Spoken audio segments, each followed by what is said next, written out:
Hey everybody, it's Gail Steves and I'm going over the news note for you for week 13. I'm very happy with the results of your quiz from week 6.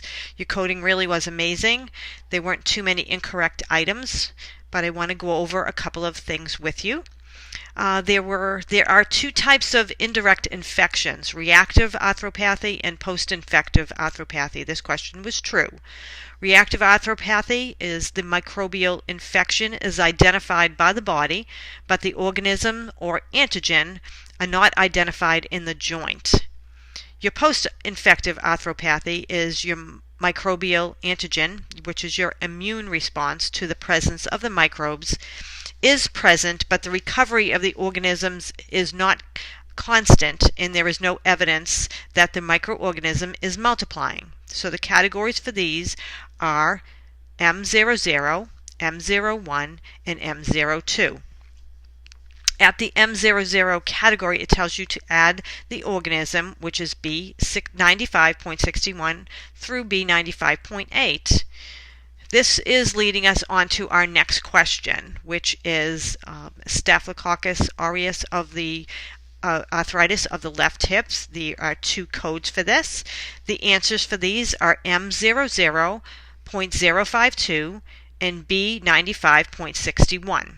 So when you're in the index, you're going to look up under arthritis, staphylococcal, and hip, which would bring us to M00.05. When you're going to go over into the tabular, M00.0 has an additional code that says B95.61 through B95.8 to identify the bacterial agent. This code would be the left hip, so we would use the number 2, which makes the code assignment M00.052. Then you can go over to the tabular for the B95 60.61 through the B95.8, or you can go into the index under infection, bacterial, Staphylococcus aureus, which in parentheses says methicillin susceptible, that is MSSA. So that is like your it's telling you the meaning of what that Staphylococcus aureus is at the B95.61. So when you confirm that in the tabular, you will see that B95.61 is Staphylococcus aureus infection, not elsewhere specified as the disease classified elsewhere, which is your staphylococcal arthritis of the hip. So that's why you would be using that B95.61 and that the methicillin susceptible suspected arthritis is your not elsewhere specified one. So the next one was, and I'm having a hard time with this, and I think it's because you guys didn't see the word not. A symptom code should not be assigned when it is considered to be routinely associated with the disease process. That's true.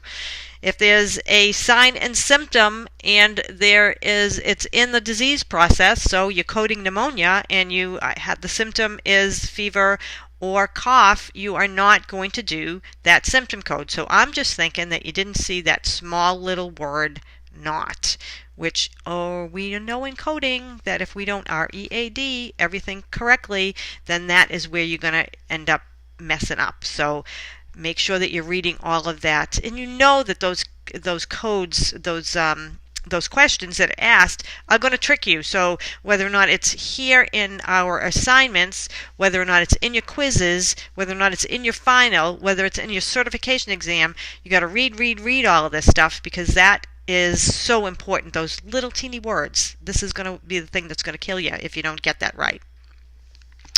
There were a few that had your numbers out of order, so remember next semester no credit for these. This semester you get total credit for them. Next semester you will only get a bit of credit for those. Your certification exam doesn't give you any credit, so I don't want to give you a lot of false hope there. I know that you are learning, and next semester you're going to fine-tune your skills. This week we did our discussion post on OBGYN, and it's always very emotional in the OBGYN categories because people share their stories. I do appreciate all your support that you give to each other. I enjoy this class so much. You guys are so special. It means a lot to me that you are so sweet to each other. And we do have that one gentleman in this class that this week is tough for guys because they can't they don't know what we go through, but he is so sweet and he appreciates everything that we went through. So thank you, and you know who you are. So thank you so much. This week we'll be continuing reading chapter 7. There's a lot of information on the injuries and the tables of drugs and chemicals, so again, make sure that you read carefully. Your special project is going to be due on Saturday the 20th, so please make sure that you get that done. Also, I enjoyed seeing so many of the students at the AAPC meeting on Monday. Lisa Scott did an excellent job with her presentation. It has been a joy in my life to have met her son, Nick. He comes to some of our officers' meetings. He's so sweet. I know that Lisa says it takes a little bit of time before he gets comfortable with people that he doesn't know, but by the time we finished our second meeting, officers' meeting, and that he had come to, and that had been a few months apart, he really had us cracking up. He's a really fine young man. He's funny. He is easy to understand, even though he's deaf, and he can't really talk to you, but he does get his point across. They really are a strong family, and I'm glad to see that there are more and more resources that have come available for our autistic community. You guys know how to get in touch with me. Also down the bottom here, I'm going to put up something here for safe training. The school wants all of us to do that, me included, so if you could read that and just review that safe training. Also, as you can see, I haven't been able to get the note, my dictation up for the newsletter properly. For some reason or other, it's just not compressing in the school's work, so I have to put it up through YouTube, so I hope you guys don't mind. Hope you have a great day. See you soon.